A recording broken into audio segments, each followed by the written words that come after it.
Ola, son Carlos Vizcaíño e vou lembrar un pouco como cheguei eu ao mundo da literatura galega.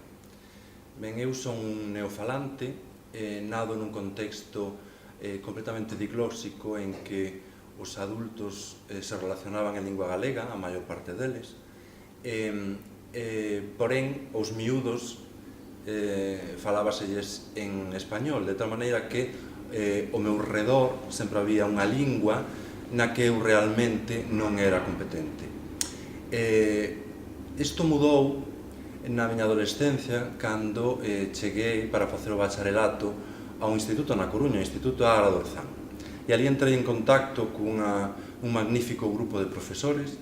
Quero lembrar agora a César Morán Fraga, a Xosé Ramón Freixeiro Mato, a Carlos Paulo Martínez Pereiro e fundamentalmente, moi especialmente, a Cristina Bugallo,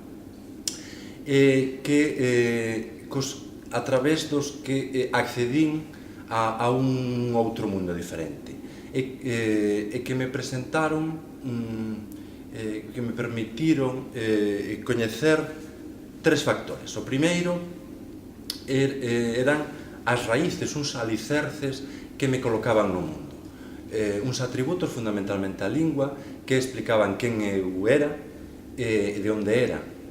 E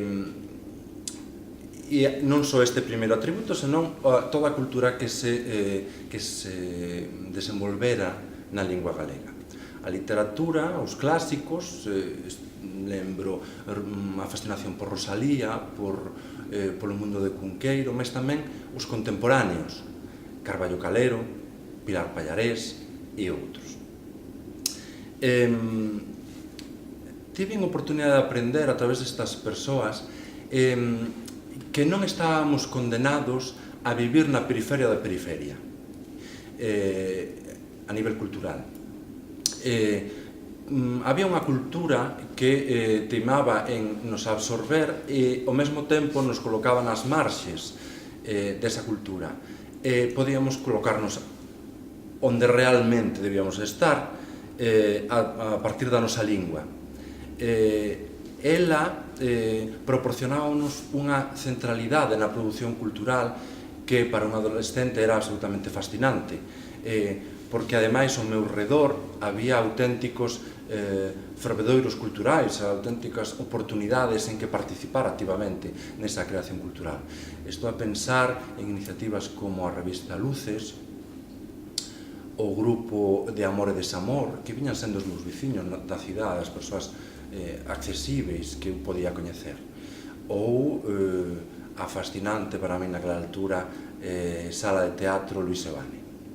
Mas tamén coñecín a través destes profesores e profesoras un outro universo, abríronme a un outro universo, o universo do galego no mundo, da lusofonía, e con el a necesidade de nos reintegrar a ese mundo que vivíramos tanto tempo de espaldas viradas, de costas viradas.